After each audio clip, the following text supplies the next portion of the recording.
नमस्कार साथियों, मैं अजय सिंह और आप देख रहे हैं अपने YouTube चैनल मोक्षु क्लासेस। आज की इस वीडियो में हम एक महत्वपूर्ण विषय पर चर्चा करने जा रहे हैं, राष्ट्रीय शिक्षा नीति।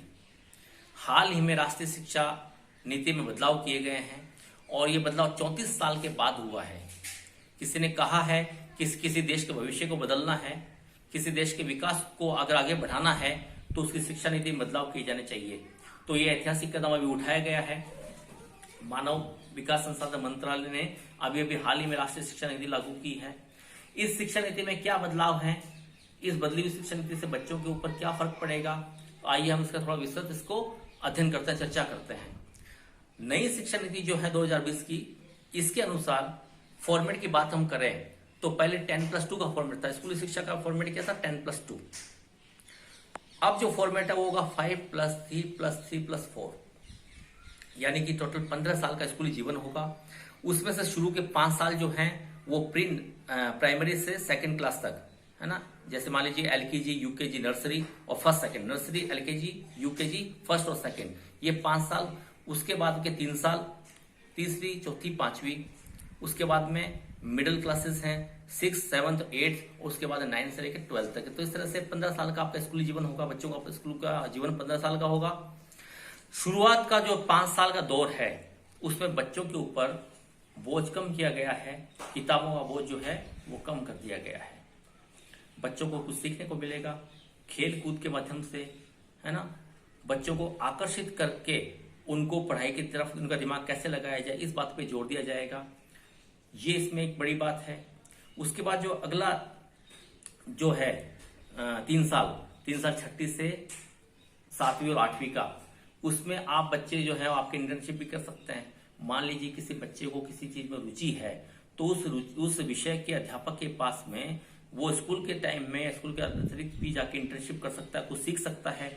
जैसे विदेशों में बच्चे, सुना होगा आपने, जापान में बच्चे घड़ी बनाना सीख जाते हैं। तो इस प्रकार के इंटर्नशिप जो है वो पढ़ते पढ़ते कर पाएंगे। इस तरह का प्रावधान भी रखा गया है, तो बच्चों की किताबों का बोझ कम। इसके अलावा एक बात बड़ी और भी है कि 5वीं तक के बच्चों को अंग्रेजी माध्यम की आवश्यकता नहीं होगी। अंग्रेजी माध्यम की अनिवार्यता जो है उसको खत्म कर दिया गया है। अब आपके बच्चे 5वीं तक जो है वो कैसे पढ़ेंगे? अपनी मातृभाषा में, अपनी भाषा में, हिंदी में पढ़ सकेंगे, अपने क्षेत्रीय भाषा में पढ़ सकेंगे, है ना। तो इस प्रकार से हमें देशी भाषाओं को और हिंदी भाषाओं को सम्मान मिलेगा, हिंदी भाषा को सम्मान मिलेगा। हम विदेशी भाषाओं के पीछे नहीं भागेंगे, सबसे बढ़िया बात ये है। इसके बाद देखेंगे हम 6ठी, 7वीं, 8वीं बच्चा इंटर्नशिप कर सकेगा। अब आगे के जो हैं 4 साल कौन से? 9 से लेकर 12 तक के। वो 4 साल क्या है? ये सुनने में आया कि 10th क्लास का बोर्ड हटा दिया गया है। अब बोर्ड क्लास खाली 12वीं क्लास ही होगी। लेकिन 9 से 12 के बच्चे लापरवाह हो जाएंगे, तो बिल्कुल ऐसा नहीं होगा। इस लापरवाही से बचाने के लिए बच्चों को साल को सेमेस्टर में बांट दिया गया है, यानी एक साल में 2 सेमेस्टर होंगे। 9वीं क्लास में भी, 10वीं में भी, 11वीं में भी और 12वीं में भी। और सेमेस्टर वाइज उनको मार्क्स दिए जाएंगे। और मार्क्स देने का जो तरीका है वो भी उसमें कुछ बदलाव किए गए हैं। केवल अध्यापक नहीं बल्कि छात्र खुद भी अपना आकलन करेगा, स्वयं का मूल्यांकन छात्र भी करेगा कि मैंने पूरी साल में क्या मेहनत की है, मुझे इसके लिए कितने नंबर मिल सकेंगे। इतना ही नहीं, उसके सहपाठी भी हर बच्चे का आकलन करेंगे, हर बच्चे को सहपाठी भी मार्क देंगे, है ना। तो इस प्रकार से ये बदलाव किया गया है। बच्चा खुद भी अपना आकलन करेगा, उसके सहपाठी उसका मूल्यांकन करेंगे और अध्यापक भी उसको मार्क्स देंगे। तो इस प्रकार से सेमेस्टर वाइज पढ़ाई होगी। उसको मार्क्स देने का तरीका भी हमने बता दिया आपको। इसके अलावा एक अच्छी बात यह है कि सेमेस्टर वाइज पढ़ाई होने की वजह से बच्चा पूरी साल पढ़ाई करेगा। ऐसा नहीं होगा कि कुछ बच्चे ऐसे कहते हैं कि फाइनल एग्जाम में हम पढ़ लेंगे, तो फाइनल एग्जाम में पढ़ने के चक्कर में वो पूरी साल पढ़ नहीं पाते हैं। उसमें कुछ बच्चे बहुत अच्छे मार्क्स भी लेके आते हैं, लेकिन वो मार्क्स ज्ञान पर आधारित नहीं होता है, वो थोड़े समय का अर्जित किया हुआ ज्ञान होता है। अब ऐसा नहीं होगा। अब बच्चे को पूरी साल सेमेस्टर के लिए पढ़ना पड़ेगा, पहले 6 महीने का सेमेस्टर, फिर अगले 6 महीने का सेमेस्टर। तो इस प्रकार से इसकी शिक्षा में ये बदलाव किए गए हैं। आगे हम बात करें कॉलेज की, तो कॉलेज में पहले एडमिशन्स लेने में काफी मुश्किल आती थी। बच्चों को कम नंबर आने पर अच्छे मनपसंद कॉलेज में एडमिशन्स नहीं मिल पाते थे। अब ऐसा नहीं होगा।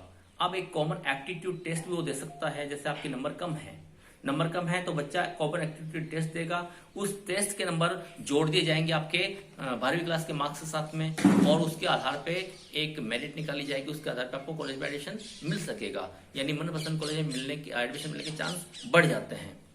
इसके अलावा एक बदलाव ये है, कॉलेज की शिक्षा जो 4 साल की कर दी गई है। अब एक जैसे अपने विषय थे पहले 3, साइंस है, आर्ट्स है और कॉमर्स है, ये स्ट्रीम है, स्ट्रीम प्रणाली को हटा दिया गया है। अब स्ट्रीम प्रणाली नहीं है। एक अच्छी बात यह है कि बच्चा आपका, जैसे मान लीजिए साइंस का बच्चा, वो खाली साइंस ही पढ़ सकता था, अगर उसको आर्ट्स का कोई सब्जेक्ट हिस्ट्री अच्छा लगता हो वो नहीं पढ़ पाता था। लेकिन अब एक बच्चा है वो साइंस का भी एक सब्जेक्ट ले सकता है तो वो हिस्ट्री भी पढ़ सकता है। इसी प्रकार से आर्ट्स में रुचि लेने वाला बच्चा, आर्ट्स के साथ साथ उसकी गणित में विषय में रुचि है तो वो गणित विषय को भी ले सकता है ना। हालांकि उसके पुल बना दिए जाएंगे, तो उसके पुल में जो सब्जेक्ट है उनमें से वो कोई सब्जेक्ट चुन सकता है, चाहे वो कॉमर्स से रिलेटेड हो, चाहे वो साइंस से रिलेटेड हो, चाहे वो आर्ट्स से रिलेटेड हो। इस प्रकार से एक बच्चा जो है वो साइंस की पढ़ाई भी कर सकेगा, वो कॉमर्स की पढ़ाई भी कर पाएगा और वो आर्ट्स की पढ़ाई भी कर पाएगा। तो सर्वांगीण विकास करने के सारे गुण जो है इस नई शिक्षा नीति में मौजूद है। इसके अलावा कॉलेज की शिक्षा जो है उसके अंदर कुछ बदलाव इस तरह से किया गया कि पहले साल जैसे आपको सर्टिफिकेट मिलता है, फिर आपको डिप्लोमा मिलता है, उसके बाद आपको डिग्री मिलती है। पहले क्या होता था, किसी बच्चे ने कॉलेज को बीच में छोड़ दिया तो उसकी डिग्री खराब हो जाती, उसकी डिग्री नहीं मिलती थी, उसकी पढ़ाई बीच में रुक जाती थी। अगर आप 1 साल कॉलेज में आपने गए हैं, 1 साल परीक्षा आपने दी है तो आपको सर्टिफिकेट मिलता है। 2 साल के बाद आपको डिप्लोमा मिल जाता है, 3 साल के बाद डिप्लोमा मिलता है, उसके बाद 4 साल के बाद आपको फाइनल डिग्री दी जाती है। तो इस प्रकार से कॉलेज की शिक्षा अगर किसी के बीच में छूट जाती है तो उसके पास कम से कम सर्टिफिकेट तो होता है या फिर डिप्लोमा होता है। अगर पूरी पढ़ाई कर लिए तो आपको डिग्री भी मिलती है। तो इस तरह से स्कूली और कॉलेज की शिक्षा में बदलाव किए गए हैं। अगर कोई स्टूडेंट शोध विषय करना चाहता है, पीएचडी करना चाहता है तो उसके लिए एमफिल करनी पड़ती थी, अब एमफिल की आवश्यकता नहीं रह गई है। अगर आप एमए कर रहे हैं, आपने एमए किया है तो आप ही पीएचडी की डिग्री भी लेने के लिए योग्य है। तो इस प्रकार से बड़े बड़े बदलाव हैं, इस वीडियो में आपको बताने की कोशिश की है।